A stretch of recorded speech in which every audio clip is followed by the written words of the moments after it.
Hey YouTube, what's going on? It's Shoki J, and today I'm going to be doing a tour of my desk setup. Now, a lot of people do this on YouTube.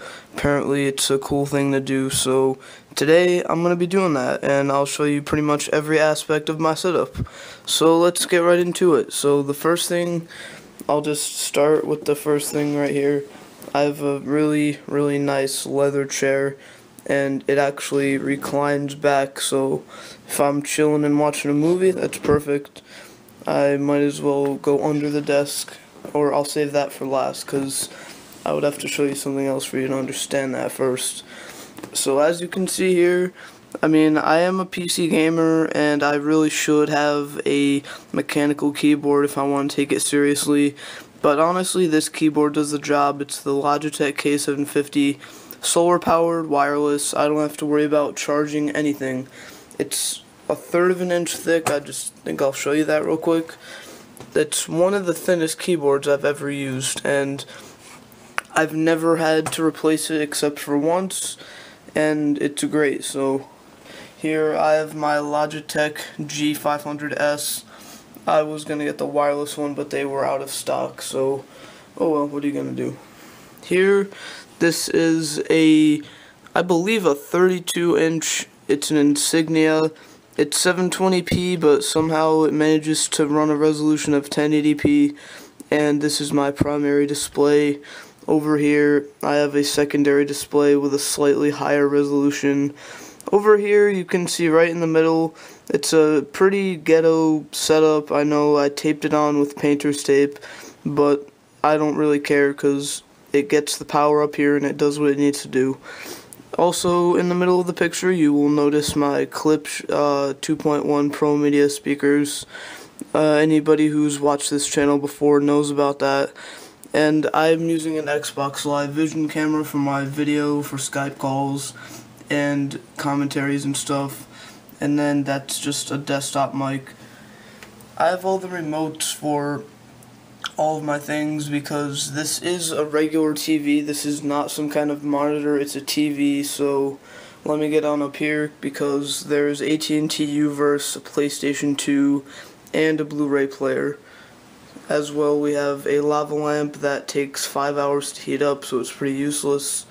Obviously, there's the laptop, the center of the show pretty much, with a 1 terabyte expansion drive that I pretty much never unplug.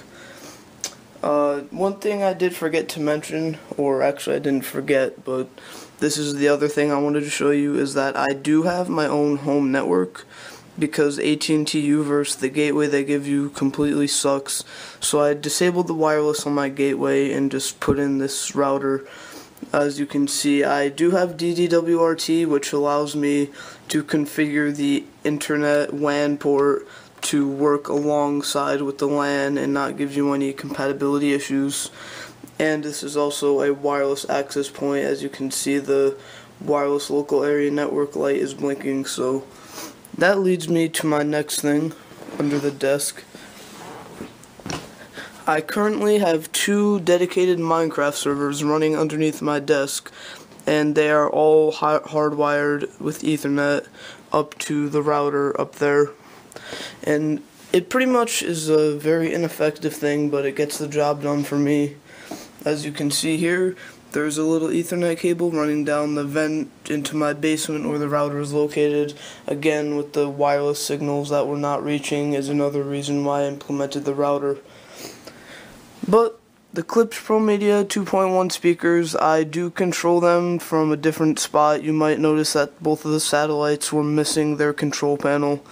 So what I did is I just went ahead and mounted it right onto the desk itself, and again, pretty stupid because I use duct tape, and yes, I mean duct tape. It patches holes in air ducts. So finally, as you probably already know if you watch this channel, again, is the Klipsch Pro Media 2.1 sub. I have the cap off. A lot of people ask me how I did that. Honestly, guys, just take a screwdriver to the thing and pry it off the edges. Try not to bend it up too much in case you ever need to put it back on. I just thought I'd add that in because on my Klipsch Pro Media sound test, a lot of people have been asking that. But As well, I have a phone charger, or for multiple things. It's some kind of sharper image. I've never really heard of that, but it gets the job done. Charges 3 devices at a time, so I have no complaints for that. And that is pretty much a tour of my setup. I'll probably be posting more vids about this in the future, especially you saw in the beginning I had my virtual machines open and I had to close them out real quick. I will probably show you my collection. It has every version of Windows since 1.1 all the way up to 8. So I hope you guys think my setup is pretty cool. I know I do, so see you next time.